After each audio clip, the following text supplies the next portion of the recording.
तो वो बैठे बैठे बातें करने लगे। बोले होते हैं संत, सीता, पीपा ने कहा सीता सुना है भगवान की द्वारका जल में डूब गई थी, पता नहीं कहाँ सी होगी, इच्छा करता है कि भगवान से मिलने एक बार आए हुए द्वारका में चलते हैं, भगवान वहां मिलेगा।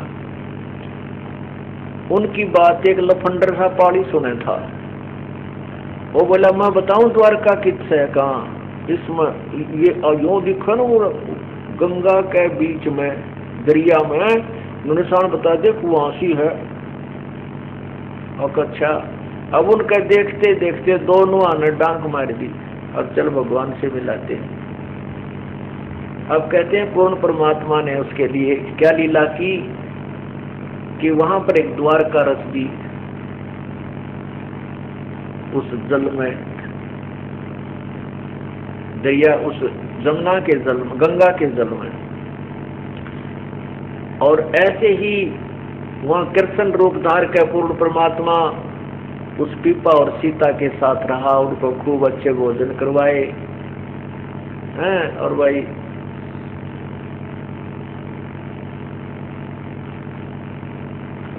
एक यानी 7 दिन तक उनको वहां रखा मेहमान बना करके।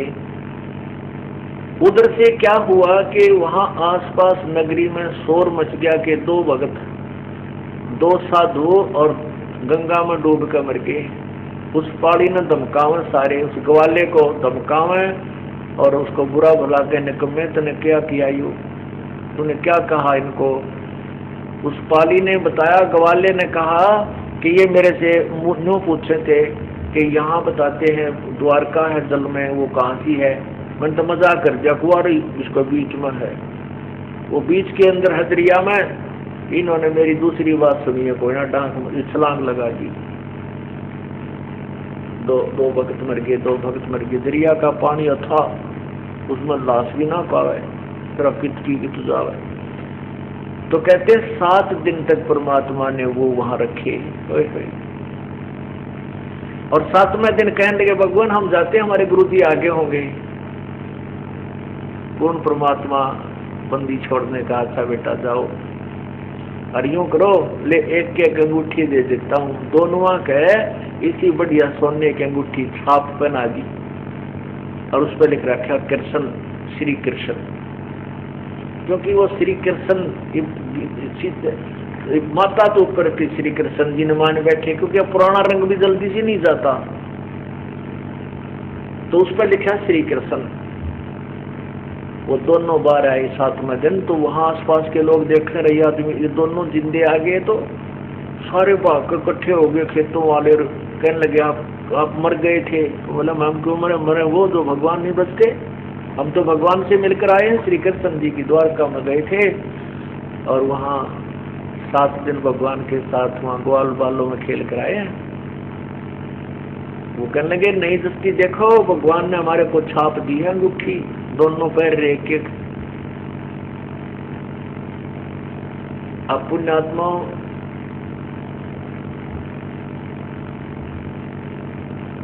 परमात्मा जो है ये समर्थ शक्ति है, वो पूर्ण ब्रह्म है। इस भक्ति को जीवित रखने के लिए वो ना जाने क्या क्या लीलाएं करता है। एक बार क्या हुआ कि पीपा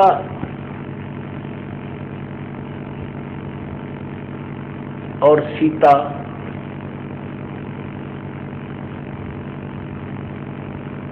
ऐसे जा रहे थे और जाते वो एक उसमें बैठ गए वृक्ष के नीचे।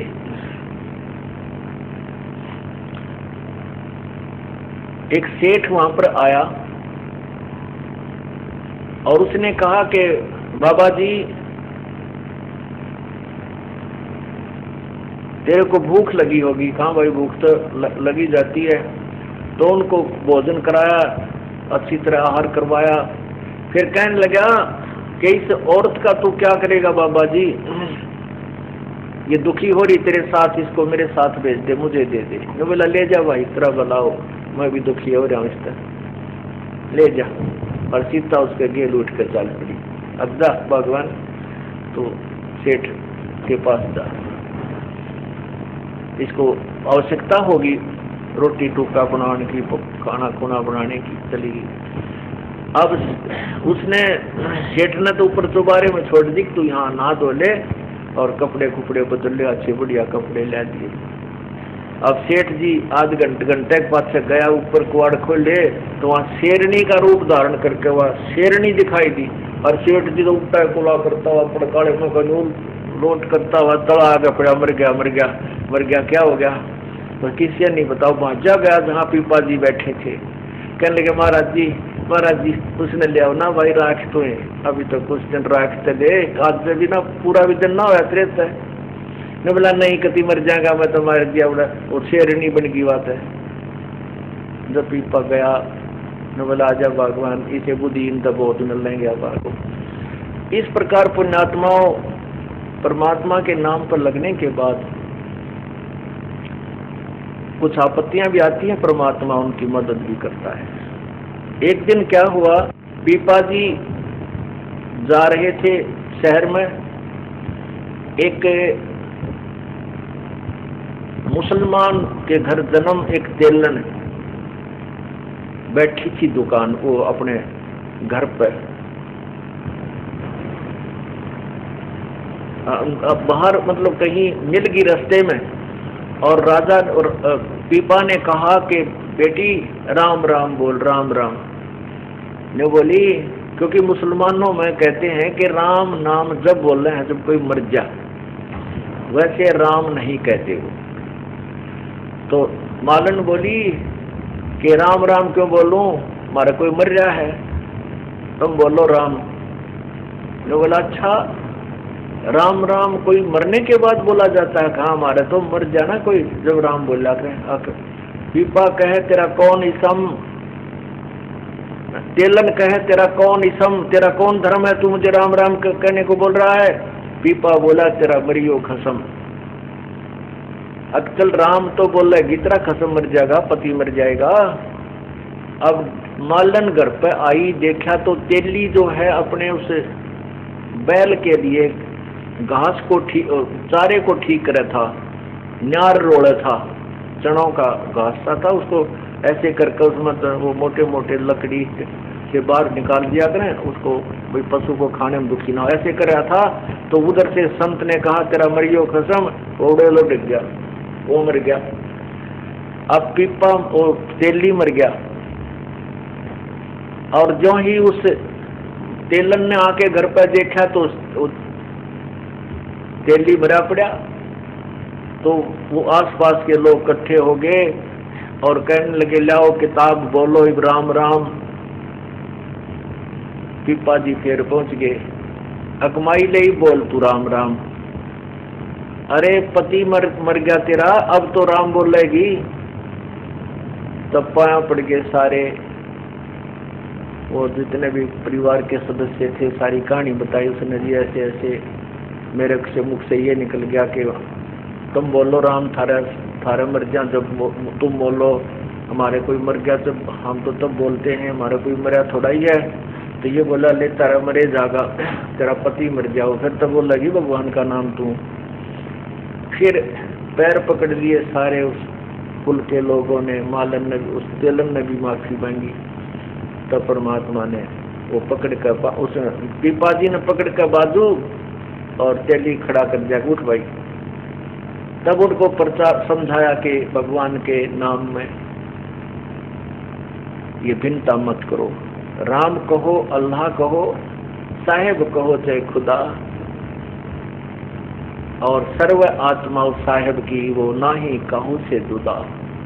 वो सब आत्माओं से एक परमात्मा की है। तुम ऐसी बाढ़ बनाकर मत बैठो, हम राम नहीं कहें, हम अल्लाह नहीं कहें, नहीं, ये सब शक्ति बोधक शब्द हैं उसी परमात्मा के। तो पुण्यात्माओं, जब रामानंद जी थक गए और कहा कबीर प्रभु से कि प्रभु आप ही संभालो सारे साथ बात है, तब परमात्मा ने उस पीपा जी को भी, कबीर परमेश्वर ने पीपा जी को, रविदास जी को और मीराबाई को और भी बहुत से जो उनके उपदेशी थे तो उनको उपदेश दिया और उनका कल्याण किया। अब पुण्यात्माओं, साधना पूर्व जन्म की जो साधना थी, उस पिछले जन्म की कमाई से ही इतनी हिम्मत आती है कि दरिया में कूद जाना, अपनी पत्नी को किसी के साथ भेज देना। उनको विश्वास इतना दृढ़ बन जाता परमात्मा पे कि इसको आंच नहीं आ सकती, ये सत्य के ऊपर है और प्रभु हमारे साथ है। तो इतना दृढ़ विश्वास होना भी कोई बालकों का खेल नहीं है। ये पूरा जन्म जन्मांतर के ना जाने कितने जन्मों की पुण्य कमाई आपके साथ होती है। लेकिन भविष्य में, वर्तमान में यदि कोई साधना ठीक नहीं मिलती है तो सब धरी की धराई रह जाती है और सब नरक के भागी बनते हैं।